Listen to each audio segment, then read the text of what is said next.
all the places you could go on vacation, why Brazil, man? Because it's the best country in the world. I said to myself, I want to be a professional football player. When I was watching like Romario, R9, Zidane and stuff, I was like, wow, this is what I want to do. And my parents did not allow me to become professional football player. I often say, and I'm 100% sure that I protect our clients' data better than they do it themselves. Switzerland is the country where you can at least save the most. Kind of protect my money from the Brazilian government. I want to send that to Switzerland, for example. How much will pay in terms of that transaction?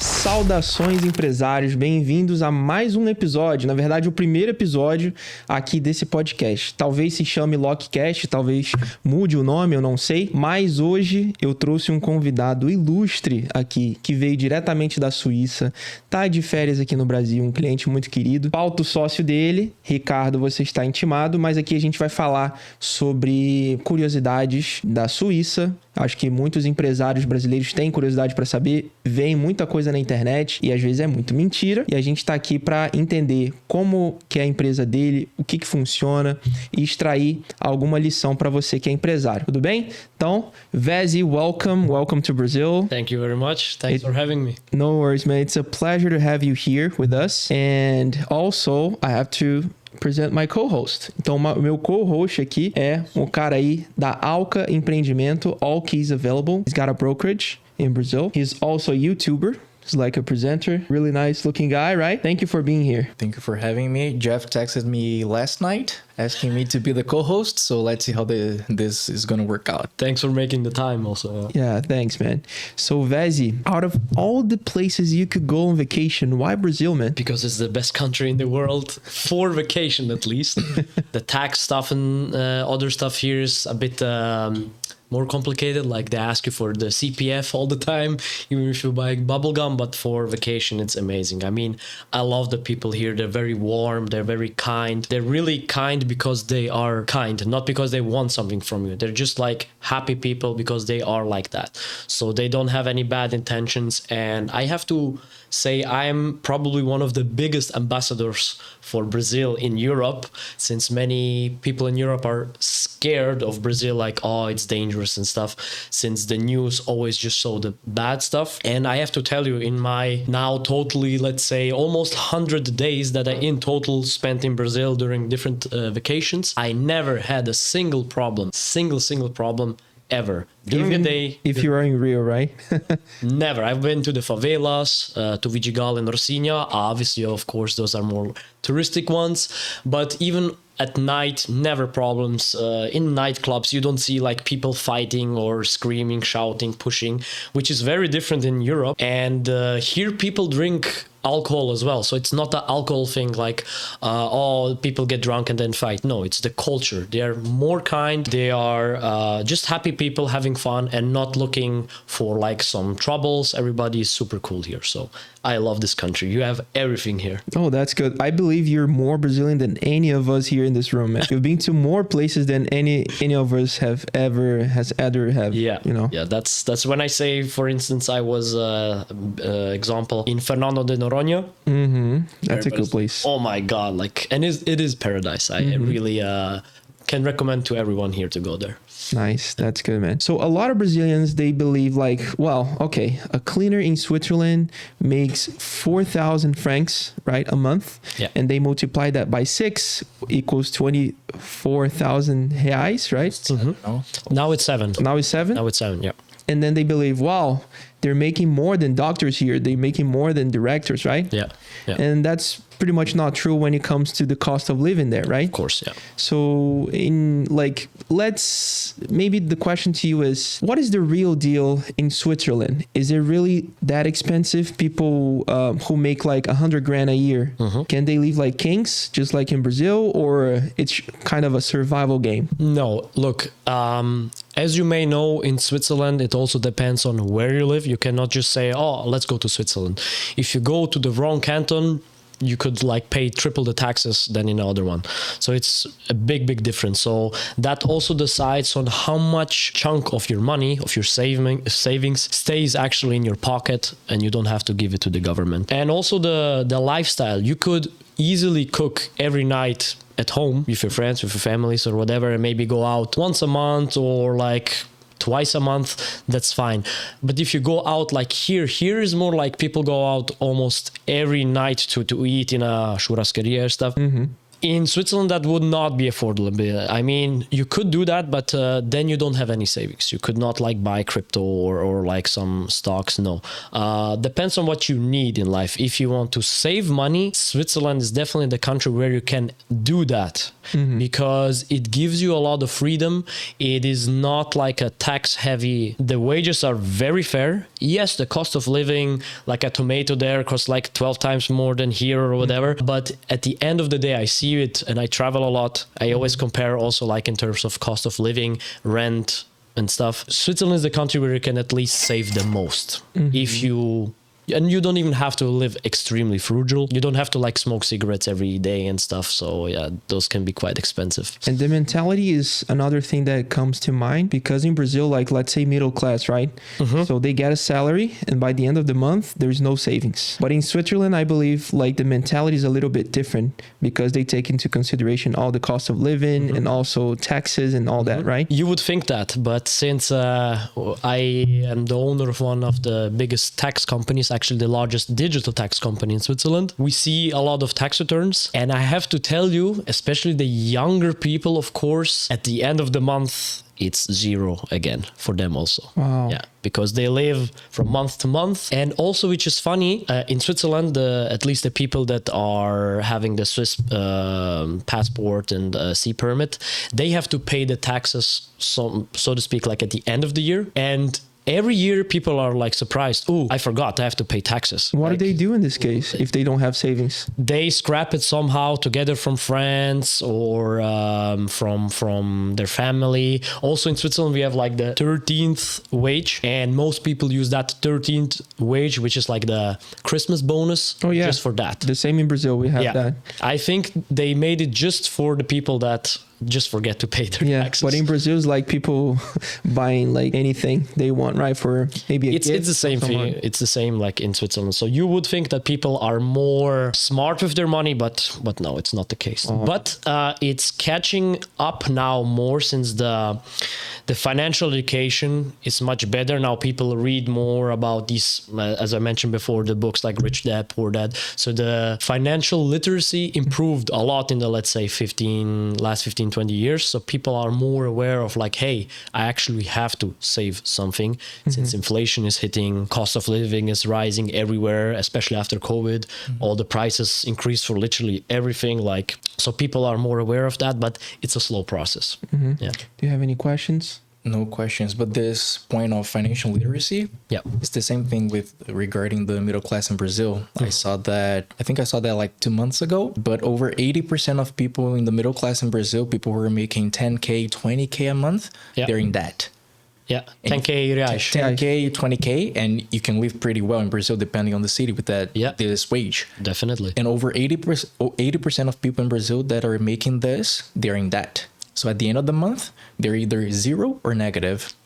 So almost like in the US. Yeah, exactly, right? So another question is that what do you do, first of all, before getting to ajooda, that I want to get into that? You used to be a footballer, right? Yeah, I was in pro sports. Yes. American football or soccer? Soccer. Soccer. He's in European football. Football, right? Tell us a little bit about that experience. The football one. Yeah. I mean, I grew up very poor since my parents, they escaped the Yugoslavia war. I was born in Switzerland, but I grew up very poor, so I didn't have many toys, so they couldn't afford it. But football was like the only toy I needed. So one toy and you can play with it like every day, 7 days a week. So I became like very good. And especially where I grew up, also there were a lot of children that came through the same history like me. Also their parents escaped the war and stuff. So there was always a lot of people on the streets playing football. And that's how I became good. And for me, from a very young age, I said to myself, I want to be a professional football player. When I was watching like Romario, R9, Zidane and stuff, I was like, wow, this is what I want to do. Obviously, this is a childhood dream that most people are not able to fulfill, injuries and stuff, which I also had. And I did my apprenticeship as a software developer That's what I went to school for. And my parents did not allow me to become professional football player until I finish school first. So it was about like 23, 22 years old? When I started, Yeah. I was like 20. From 15 to 19, I did my apprenticeship. I was, by the age of 15, I was in the Swiss national team, but in the youth. And I had the opportunity to go to academy. But since my parents said, no, you have to go to a real school, like football is not a real job. They were very strict, and I had always good grades, luckily.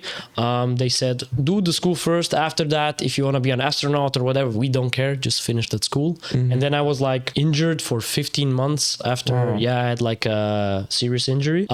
But then I started like my professional career pretty late.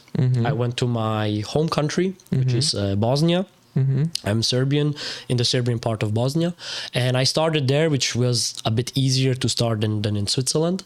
And then I did that for 5 years-ish. And what was your position on the field? Midfielder? Winger. Winger? The idiot that runs the most. Real Brazilian. Real Brazilian, like... Yeah.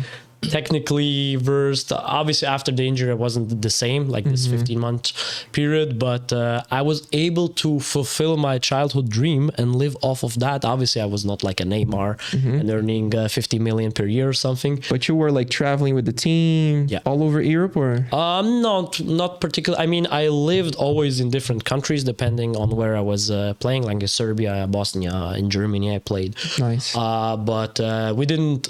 In the teams that I didn't like play Champions League or something, so that I had to travel. But every 6 to 12 months ish, I had to move. Yeah. And what was the maximum, like, I'd say audience that I played in front? Yeah. 18,000, I think, once. Yeah. Imagine. A lot of people. That's decent. That's the nerve. But that was not like always the case. I played in more like smaller clubs, mostly first divisions and stuff. But in those countries, it's not like here Maracana or something like where the stadium is like full. But especially in Germany. In Germany, they love football, and when you are a hardworking football player, they're like really treating you like gold because they really appreciate that hard work. And I really loved that there. And once you retired, how was that transition from football to ajooda? Yeah, that was actually a coincidence, a big coincidence. Since, as I mentioned, I have a background in IT. I came back and I said, I might not want to like work in IT because during my apprenticeship, I didn't like make the best experiences with it. But then I came back. I started working just as a transition for Philip Morris. It's like the tobacco company, which is a paradox since I never smoked in my life. But they were doing like great things. Like they were like adopting the heaters, the tobacco heaters, which is a good thing in my opinion. And I was like, okay, I want to see like what is the pulse of the people. Since I was in sales for Philip Morris, so I was speaking to many people. Since as a pro athlete, you're in a bubble. You're mostly like with like-minded people, so you don't know how the average Joe, let's say, even thinks, what the problems are. So then I worked for Philip Morris roughly 9 months, 9-10 months, and the brother of my very best friend, my childhood friend that I now know more than 25 years, he was already in taxes, finances, insurance and stuff. And I was like curious, like to find out, okay, how it is and stuff, since that is a very popular job in Switzerland. And he was doing it, he was not working for a company, he had like a small company himself. And then he also like, by coincidence, when I met his brother, like he said, now, okay, Vesi, you're back, you quit pro sports, like what you're gonna do? I was like, actually, I don't know. I'm still experiencing and working for Philip Morris. I'm like finding out what is the pulse of time, what is a problem that I want to solve for people, because I was thinking about maybe to become an entrepreneur, but I didn't know like what, because I don't have a rich family, I don't have a background in entrepreneurship at all. I was reading a lot of books, but that was more like theory. And he said like, look, in Switzerland there's a issue. People would like to file it digitally, tax return, but there is no such platform yet to offer that service. It was during COVID, actually. I wasn't doing that much work since Philip Morris like shut down their sales. You couldn't like speak to people because like the mask and stuff. So I said, let's do a MVP, like a small test product of our platform and test it out if it works. And luckily, because it was COVID, people were not going out. People tried to do online stuff even more. So that actually helped us gain some traction in the beginning.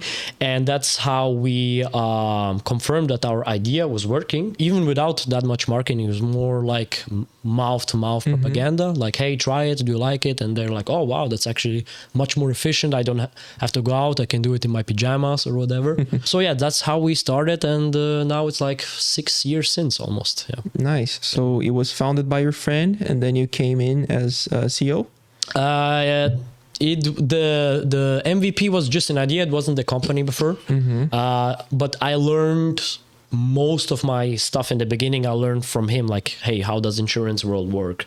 How does all the deductions work? Because I didn't know. I didn't have a finance background, but he had, and he teach me all of that. I did the technical part, and since I'm more like the precise guy, let's say like that, I took over the position as a CEO to run the operations. That's really interesting. And for those watching us, what is like the scenario in Switzerland when it comes to tax returns, especially with expats? What do you mean specifically? Like, is it really difficult or expensive to hire like a financial guy to do that for you? You always have to put it in perspective on what do you mean by expensive, because you could do it yourself. I personally think that Switzerland has one of the easier tax systems if you figure it out.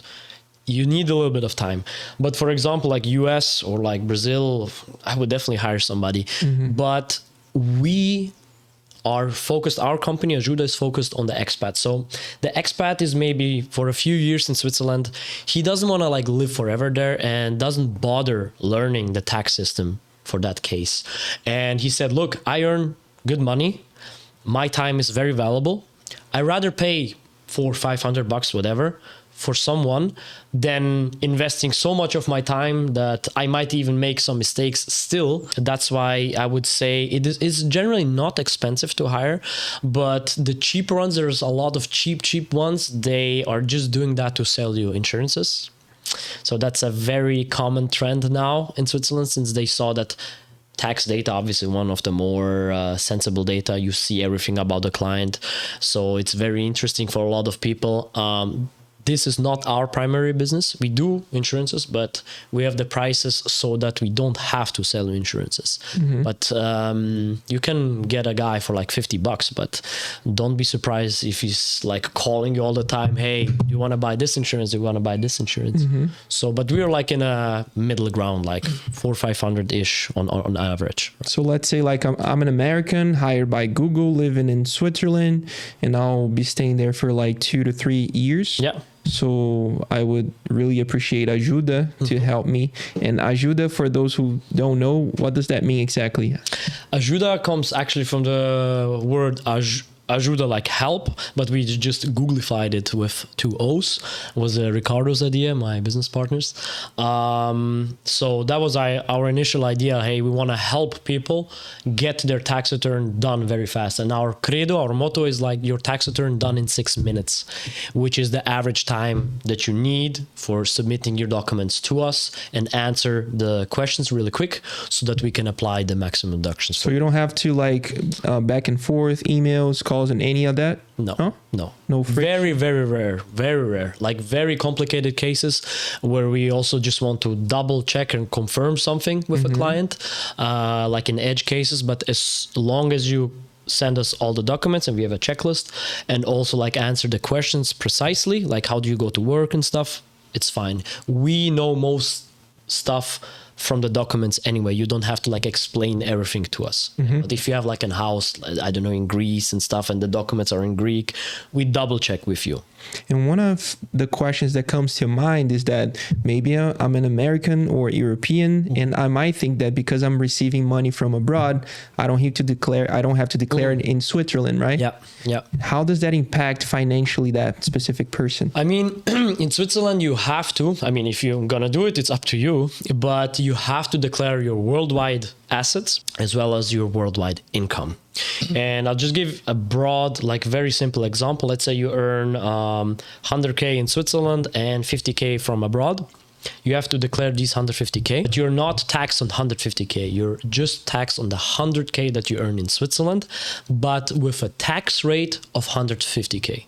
So indirectly, yes, it will affect your taxes in Switzerland, but just on the amount that you earn in Switzerland. The same goes for assets, 200k in another country, 200k in Switzerland. You paid the tax rate for your worldwide assets, but on the assets that you have in Switzerland. And I could imagine that as a foreigner in Switzerland, it might be really tricky because you guys have different cantons, right? And I guess every canton has its own tax rules. Yes. In terms of deductions, yes. The underlying basics, like, hey, you have to declare it and stuff, or like the time frames are more like the same, but like the deductions are different. Like, hey, how much can you actually deduct? For instance, it's literally different in every canton, and we have 26 cantons. In such a small country, like I think Sao Paulo by itself is like 3 times as big as Switzerland alone. And imagine 26 different rules. Yeah. We, ajooda, we do 17 cantons. We cannot do all of them, especially not the French ones, but the deductions is what differs. But if you give it to a tax professional that does it every year, we do thousands of tax returns every year. For us, it's easy. We know it. And also we use tools, obviously, that automate a lot of things for us. We don't do it out of our head, like the deductions. I've read many things about like some really interesting yet strange things in Switzerland. Like, Tell me. if I want to get married, for example, shouldn't I pay maybe less taxes? Yeah, that's what a lot of people think, yeah. In Switzerland, there's like a marriage penalty. So that when you get married, your incomes obviously go into one tax return. And in Switzerland, the tax rate is progressive. So the more you earn, the more you pay percentage-wise. And obviously, 2 incomes together equals higher income, higher tax rate. So they punish you. And that's a big, big problem in Switzerland. And that's why also now they want to vote. In March 2026, they will vote, hey, do we want to get rid of this so that we do like individual tax returns or not? I think most people will be voting for this. Would be also good for us, more tax returns. But I think that's something that's a lot of people are treated very unfairly, and a lot of people also, believe it or not, it's not always just about love. They decide, hey, we love each other, obviously, but we're not gonna get married just because of this reason alone. What about children? Because here in Brazil, for example, we have Bolsa Família. So the more children you have, the more money you get, right? Yeah. What about that in Switzerland? The more you have, the broker you are. That's only for low income. Yeah, for low income. For low income. Yeah. Yeah. In Switzerland, there is like you can like get like daycare and stuff. You also obviously in the tax return you get some kind of deductions, like a child deduction, but it's like not that much. Depending on the canton, it's roughly 7,000 on average, which is nothing. I mean, you're a parent, you know how expensive it is to get a child and pay for everything, especially later when he goes to school and like, wow. Thinking about it, that's why I'm making this podcast. And I'm not at home with him. Yeah, my wife. Exactly. Yeah. So you know how expensive it is. So the deductions don't make up for it at all.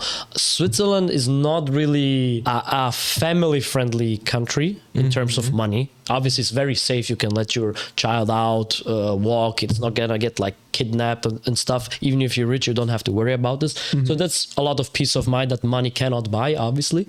But in terms of money, taxes, all that stuff, it's not really beneficial. I have a few friends, they moved to Germany for that. But in Germany, you pay so much tax that the money has to come from somewhere. But just to get back to the point with taxation, in Switzerland, you get a few tax deductions, and also daycare is very, very expensive. Really? Very expensive. Like how much we're talking?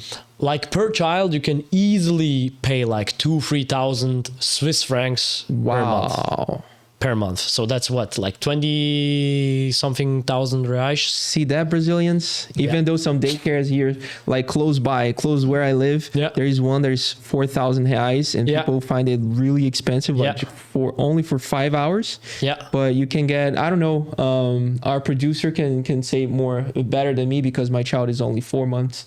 So, quanto que é mais ou menos aqui daycare? 2,500. 2,500. That's crazy. Reais.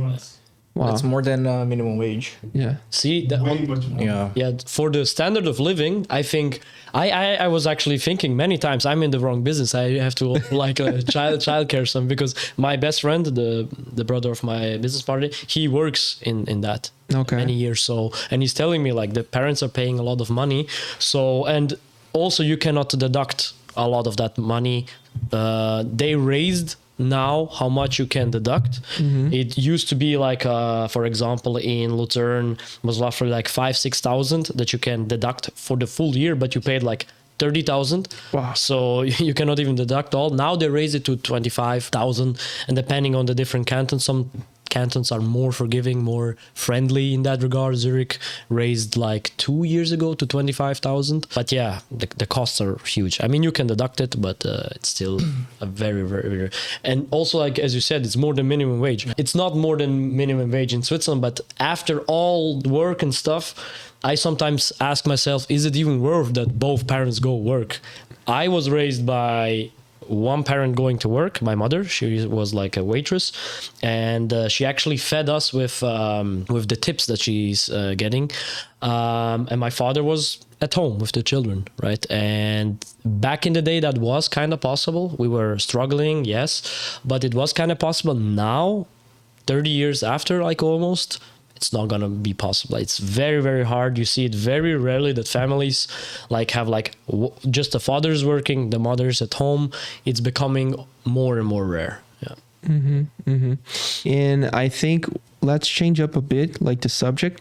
I believe for those who are watching us, they have questions, especially Brazilians, when it comes to like, let's say, inheritance, because in Brazil there's like stuff that the government wants to take a big chunk of it. Yeah. How is it in Switzerland, for example, if I have like, I'm really wealthy and I have to pass on to my children? So inheritance tax. Yeah. Depending on the canton and depending on who inherits it, as you said, child is not a problem. In most cases, it's completely tax-free. Really? Yeah, in most cantons. Some cantons charge you, let's say, if it's your nephew or something that you're giving it to, but like your direct family, like your wife, your child and stuff, is mostly tax-free. Okay. And let's say a Brazilian wants to send that money to Switzerland. How much he or she will pay in terms of that transaction? How do you mean? Like in terms of taxes, if I want to kind of protect my money from the Brazilian government and I want to send that to Switzerland, for example, to kind of just hold your assets in Switzerland? Yeah. Okay. Don't you, I don't know the Brazilian tax system, but don't you have to pay taxes on an exit tax? But in Switzerland, do you pay anything for money coming? No. You just open a bank account. I mean, if you can open one, obviously this has rules, but when you open one, they accept you. You don't pay any money for deposit, maybe just the bank fee for a few $100, I don't know, but like for holding it there, no. There is like a wealth tax in Switzerland, but it's in per mile. It's very low. Obviously it's annoying that you have to pay some wealth tax, but since any tax is robbery, in my opinion, but no, they won't charge you anything on top of that. And we watch a lot in American movies that Switzerland, the banking system is like used by spies and stuff like that due to its privacy, right? Yeah. How is that exactly in real life? It used to be very good. You could like also come like with a bag of 50 million Swiss francs, just deposit it and see you tomorrow. Back in the day, you know, the movie like Scarface and stuff, this kind of stuff, or like Wolf of Wall Street, that was actually true back in the days. You could just go palm deposit and they didn't have any question. They didn't care. That was their business model. Really? Yeah. But from what year on, 2008-ish, something like that, it's not like that anymore. For foreigners wanting to open a bank account, it became much harder. And also for us living in Switzerland, if you do like larger transactions, sometimes they ask you like, why do you pay that money to that account? Like, it's my money, like, why you're asking?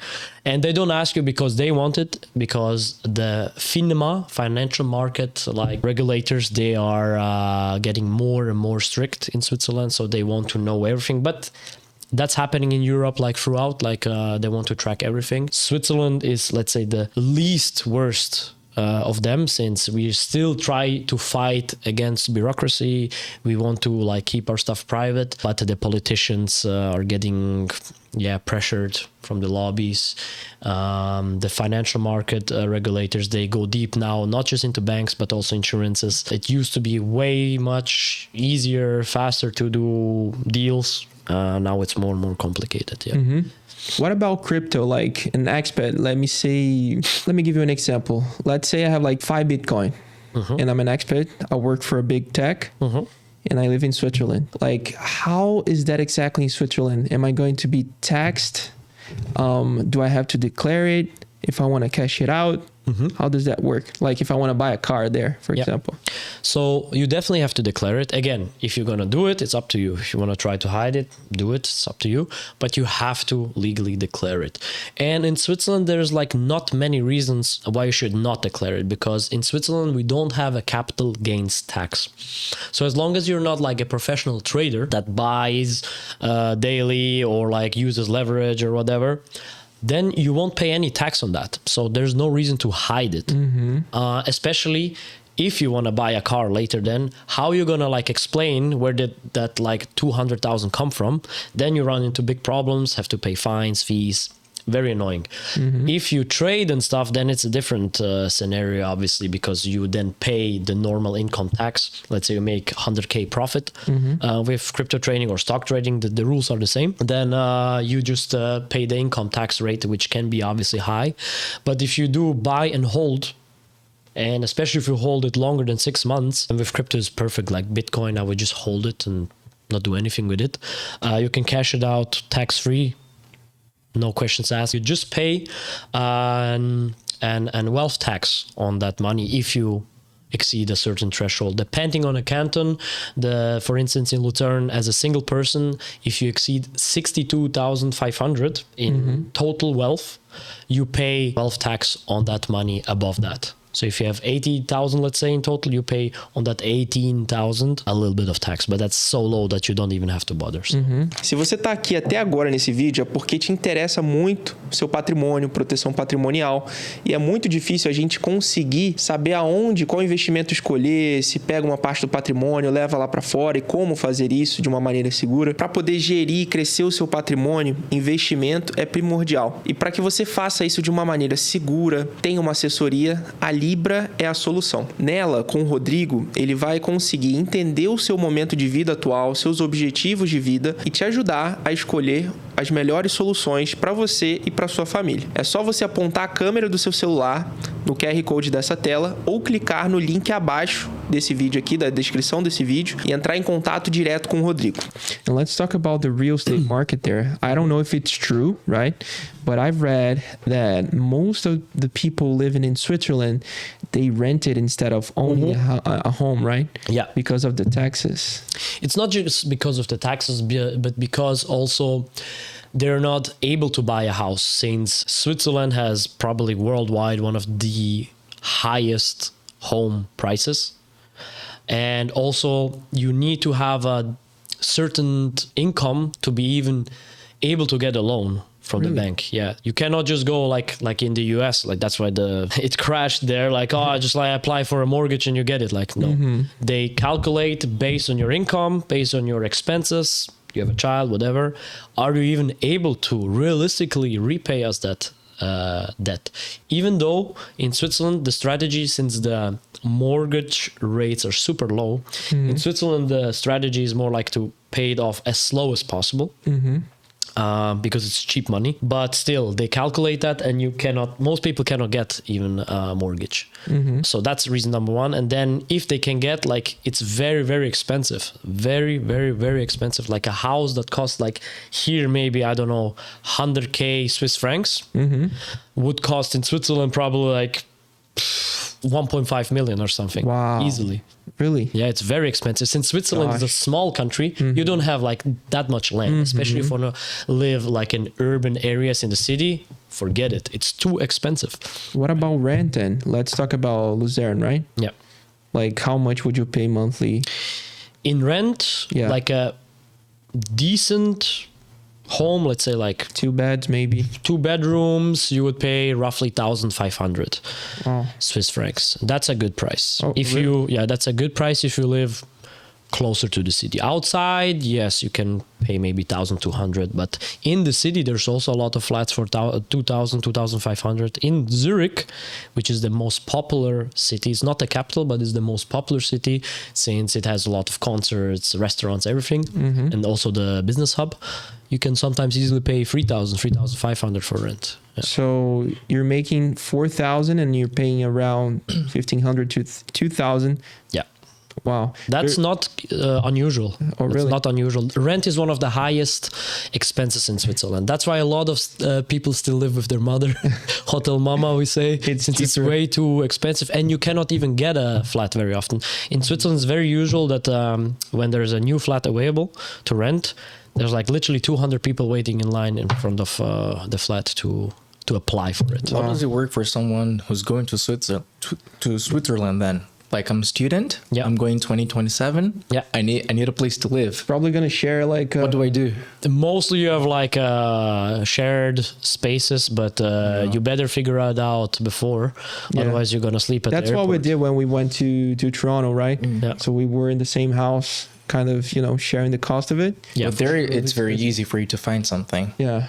In Toronto. Yeah. Yeah. They don't have like lines, Yeah. people looking for... But if you're a student, mostly there's like dorms Yeah. in Switzerland, There, obviously, it's easier. Yeah. But most of the students are in shared flats. Yeah. In Toronto, people actually say there's a real estate bubble. Yeah. You have a lot of people who are buying properties as a commodity. Yes. And they're not living. Yeah. They're not renting. Yeah. They're just buying and living Yeah. there. Yeah. But you Buy and go hold. there, there's a lot of Washing. plenty of options. Washing money. Yeah. The same stuff happens in Switzerland as well. We actually had a large problem in that regard. Also, like in the cities, the people like they hate Airbnbs because they just buy it for profit, and non-real people like that want to live there can live there. And since those Airbnbs, thank you, are very profitable for the owners, that increases the rent prices and the house prices of everything around it automatically. So the people that really want to live there, that go to school, that have a family, they cannot afford it anymore. They're banning Airbnb in some places in Europe. Yeah, I was in Barcelona last year. Oh yeah. And well, because of I had a problem in my ear, I had to stay some 4 or 5 extra days there. And I was looking for a place to stay. I went to Airbnb and there's no Airbnb. Empty, yeah. The only option was to either go to a hostel or a hotel, and that Yeah. was expensive. Yeah. So I ended up staying at a friend's house. Yeah. Oh, cool. Yeah. You at least had this option. Yeah, thank God. Yeah. Yeah. I've heard you also, if you own a home there, you kind of pay like a tax, like a cable TV, even though you don't use a cable TV. You're just Crazy that watching you know Netflix, about right? that. Crazy that you know about that. That's like a Swiss inside joke that we always do. Like, yeah, that's it's like 200, 250 Swiss francs per year that you have to pay. Even if you don't use it.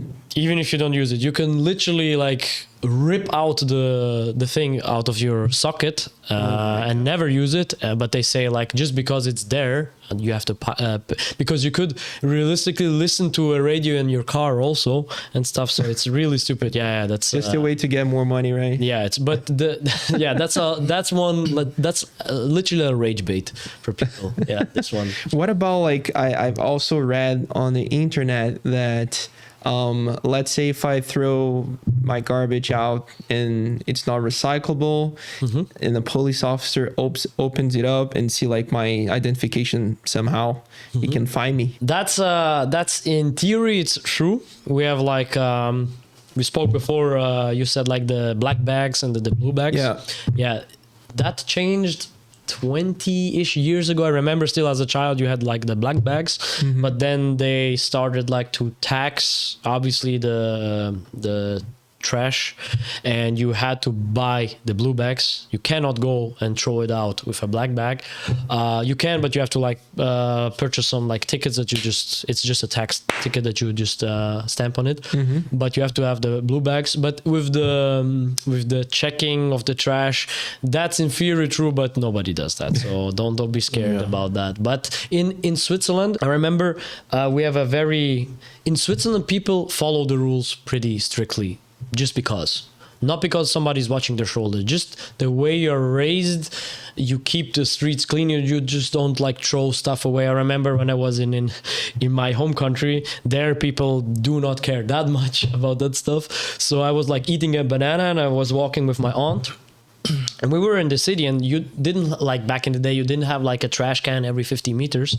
We were walking like almost like 1 kilometer and she's like, yeah, just throw it here next to the tree. I was like, no, I have to have a trash can. So she was like, wow, surprising, nobody was watching, but I was still following the rules. So that's something that you just grew up with in Switzerland. You just don't throw like some stuff into the garbage that doesn't belong there. You recycle it just because, Yeah, but I feel like this type of behavior, it happens naturally, even though you're not used to it, but you go to a place where everyone is doing it. Yes. You end up doing the same thing. Yes, we have a lot of foreigners that come from countries where it's not normal to do this. And since you're around everyone, you feel actually stupid if you would be like just like throwing whatever you want. So you start recycling as well. Yeah. So another question that I have is for people that say, well, I get my salary, I get tax at source, right? Yeah. So I don't have to worry about declaring it that, right? As a foreigner having B permit or less, you're taxed at source, But depending on your situation also, it could be to your disadvantage to just have this withholding tax and done with it. It's easier. Obviously, you don't have to worry about everything because the withholding tax it's just withheld at your wage every month.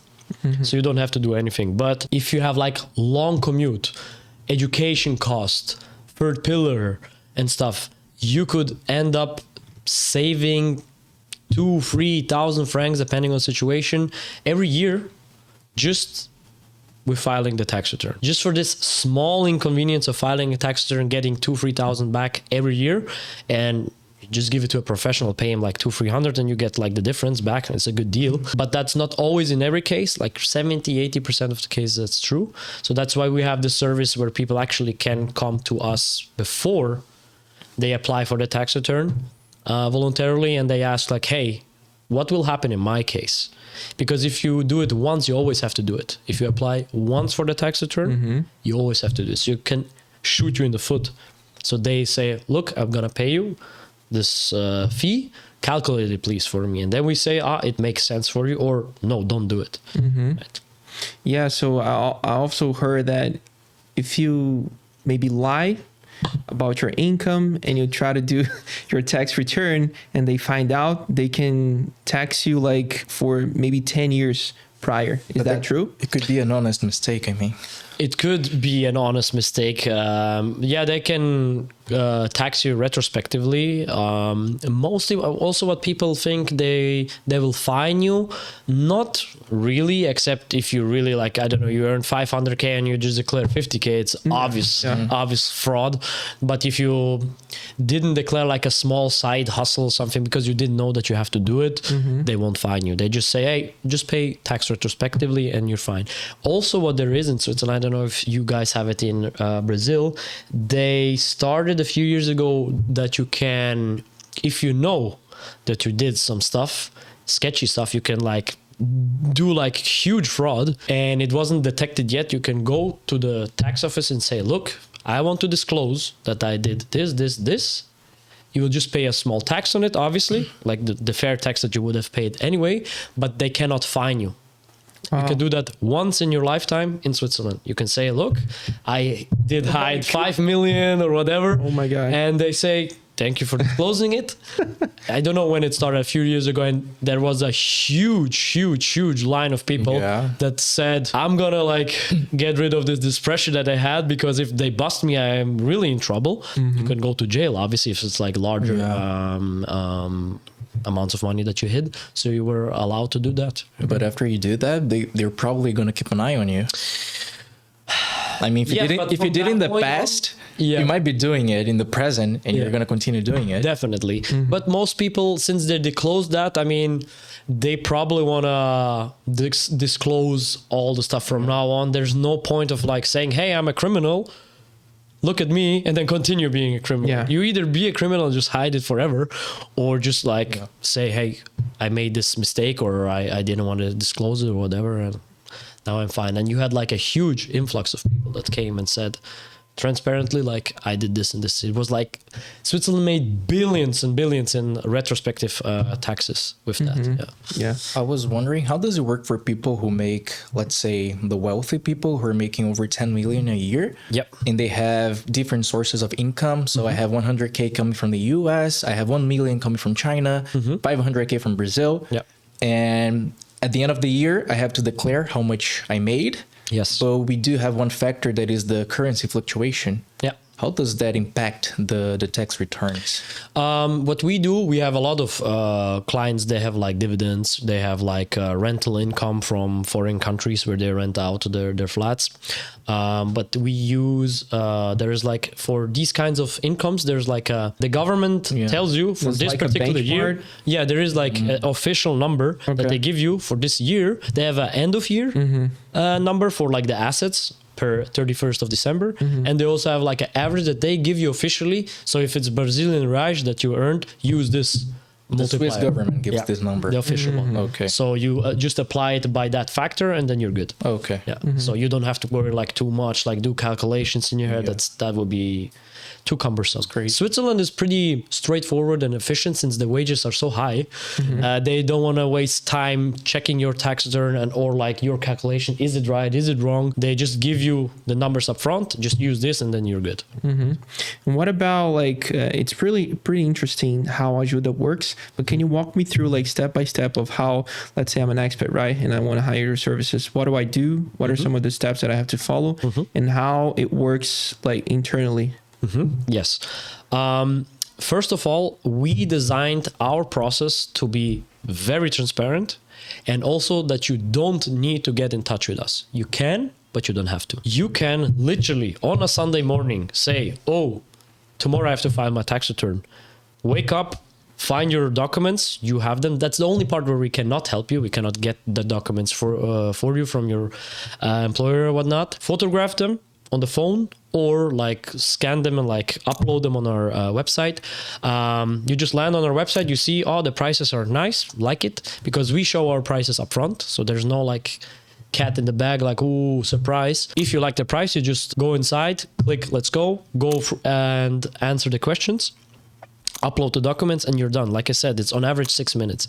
So literally most people just use ajooda because it's so frictionless. But what about like security reasons? Like I'm sending like sensitive information. Oh, yeah. How do you guys take care of it? Yeah. We use a backend.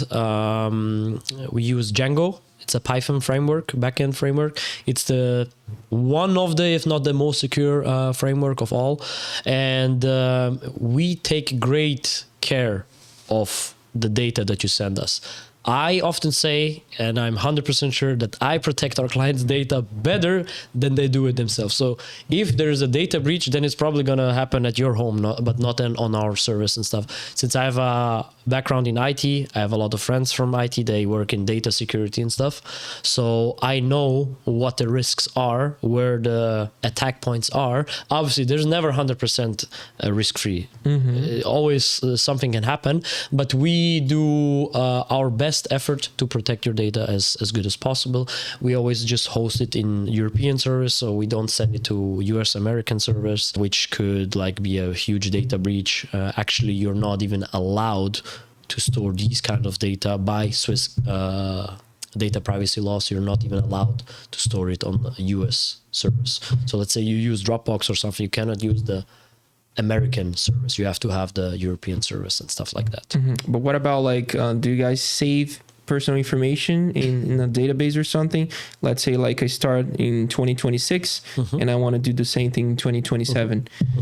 Do you guys also like hold the personal information so I don't have like to kind of redo most of like we did change the again? process from this year on a little bit so that you have even less work, so that you're even faster. Back in the day, we did not offer that, but we implemented the necessary steps, and it took us quite a while, since we didn't want to just do it like, launch it, because we could have launched it very easily in terms of like the feature, but in terms of security, we had to test it, penetrate it. We did penetration tests, like how easy it is for a hacker to get access to that.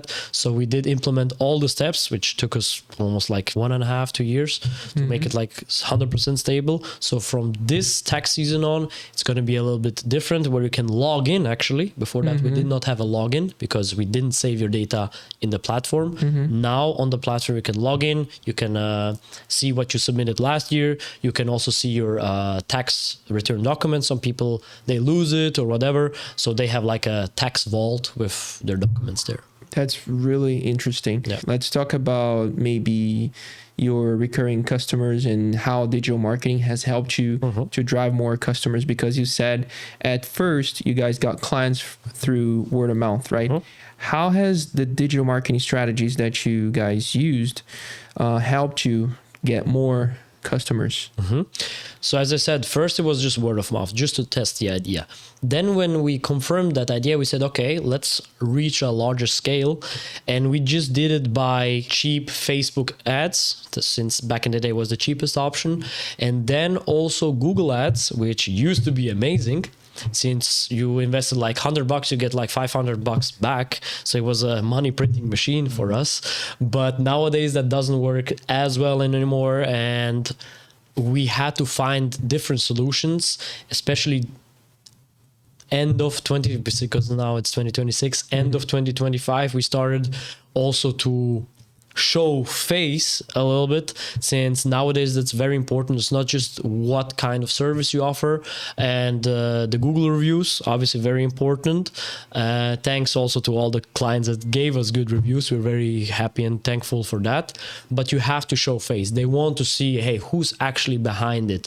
Are those real people? They want to see like behind the scenes and us talking about the process. So, and since I do not know that much about video editing and stuff, and I don't have time for that, we hired you, Jeff. Lock Media on the house. In the house, yeah. We hired you to help us with that, because a friend of mine already had very good experience with you. I said, let's go, let's make a call. And you're super professional, always on time, very, very, very good. I really appreciate that, since I'm very precise and picky who I work with.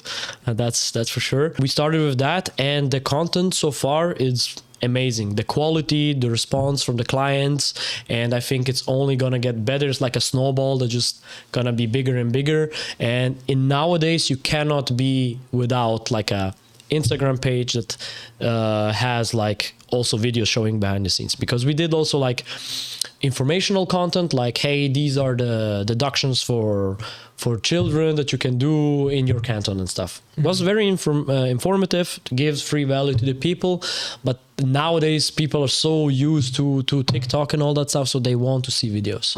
Exactly. And we're doing that now, so that's the what newest I try thing that we do. I always try to tell people that, especially Brazilians entrepreneurs, but they get like lazy to show up, in front of the camera. Yeah. I know it's hard, right? It's hard. In the beginning, wow. Yeah. It was like, I really felt stupid. Like I had to like so many retakes, but it gets easier and it's fun. After a while, You get used especially when to you it. see the response, the positive response, it's like the gym. In the beginning, it's like hard. Oh, you don't want to do it. It's painful. But then you see the abs, the muscles and stuff, and you continue because the success. And it's the same with the video. So I can encourage really everyone that is too lazy.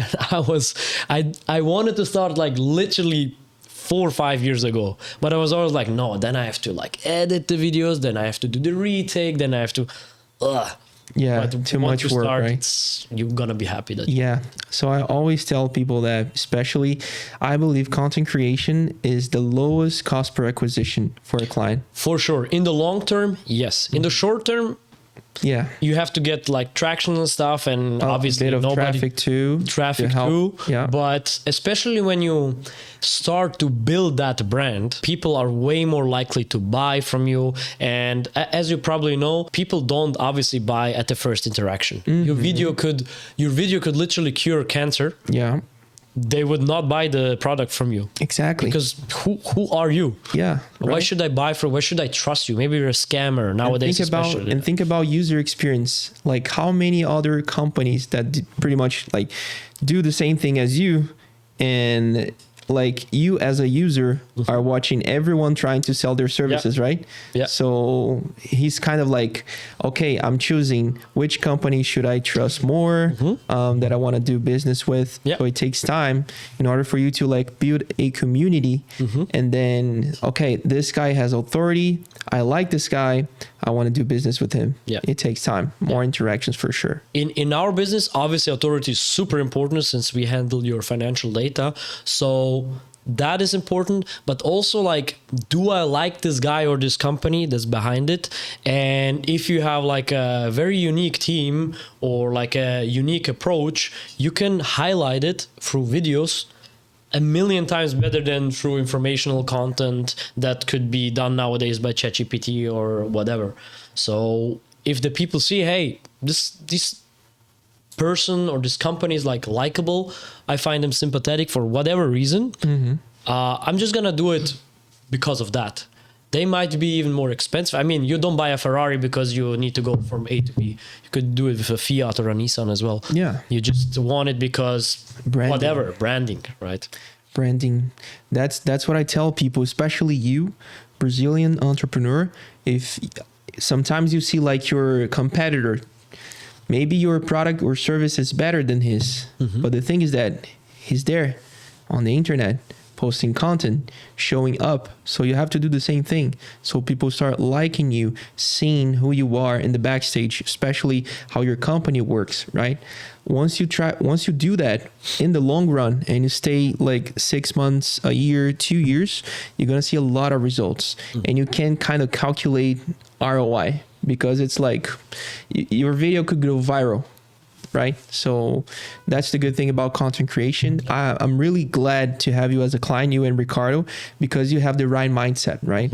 So, and I'm pretty sure you're going to be like a successful case and the best platform in Switzerland when it comes to tax returns. Hopefully. Yeah. So, guys, before we end up, I know you guys have a lot of questions regarding maybe what do I have to do if I want to open up my business in Switzerland, and how ajooda can help that happen. Yeah, we have two types of clients. We have the B2B, which is like we do accounting for firms, we do the company formation and stuff, business consulting, and then the B2C, which is just the tax return part for private people or like tax consultations there. So definitely, if somebody needs also information on how to open up a company, can he open up a company, feel free to reach out to us. How easy is it to open a company there? Like, what are the usual requirements? The thing is, we have a lot of requests internationally since Switzerland is very politically stable. It's a good market. You can earn good money there. A lot of entrepreneurs from Brazil say like, hey, I want to have like a office there. What you have to have for sure is like at least one representative that lives in Switzerland. He doesn't have to have the Swiss passport, but he has to be physically there. You cannot just like say I have a company there. It's like a shell, you know. You have to have a legal. Can I send someone from Brazil, or do they have to be already in Switzerland? Like a resident. You could send, but he has to get the residency. You cannot just like send your cousin, go live there, and just based on the company that you will open, that he gets the residency. It's not going to be that easy. It used to be easier. You can, if you have like, let's say a Portuguese cousin, because he has the EU passport, then for him it's easier. But with Brazilian passport, you cannot just, based on opening a company that didn't exist before, get the residency. Is it because of like the Schengen area? Like Portuguese in Switzerland and Italian passport. The Switzerland is not part of the EU. It's in Europe, but it's not part of the EU.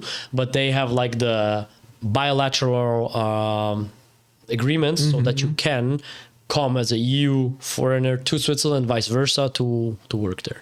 Okay, so if a Brazilian, because many people here, they have like grandparents coming from Italy. So if that guy has like an Italian passport, then it's way easier.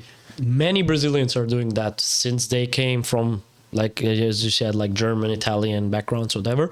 They request that. Takes a bit of a while, but when you have that, it's way easier. Then the doors are open for you to come to Europe to work. We have a lot of Brazilians that come to Portugal, work there, and then when they like work there for a few years or like improve their English or whatever, then they move to Switzerland. That's great. Step. Yeah. So a question as well is that what are some of the business opportunities that these guys have in Switzerland in terms of markets? Is it more service-based, product-based? Definitely service-based. Service-based. Switzerland is too small of a market to sell products. Of course, if you want to sell like high-ticket stuff like Prada, Gucci bags, stuff, yes, you can, because people have money. You can do that. But other products, in my opinion, are not worth the hassle. So Switzerland makes most of its money. I'm not obviously talking about the industry. The industry, they do like parts for the aviation stuff. That's something different, obviously. Or like biomedicine or whatever. Pharma obviously is big, but you as a entrepreneur coming and wanted to sell just in Swiss market products, it's not really good. But service is easier. You don't have to ship anything. You don't have to build anything. Financial products or services, is the way to go, in my opinion, for Switzerland. And since it's a trusted country, if you know the things well, as we do, then you can earn decent money. You can have a good business, a very stable business. But products, I wouldn't bother. If I would like have a product-based business, I would sell to the US or Brazil or whatever. Perfect. Vesi, thank you very much for your time. Thank you. It's a pleasure to have you here. And right now we're going to go to a steakhouse, Mocelin. It's not our sponsor yet, but here's the invite, right? Because I'm going to bring Ricardo as well, another really good guy, friend of ours. So yeah, thank you very much. And thank you very much for having me. Now em português. Gente, gostaram desse episódio? Acharam interessante? Querem conhecer mais sobre o Vesi? Se você tem aí uma empresa de serviço, você quer ir, tem um passaporte legal aí, ó, português, italiano, e você quer ir para a Suíça, quer abrir lá o seu escritório, conversa com o pessoal, ajuda. Eu vou colocar aqui embaixo na descrição para você ir direto para o site deles. Vejo vocês no segundo episódio. Valeu!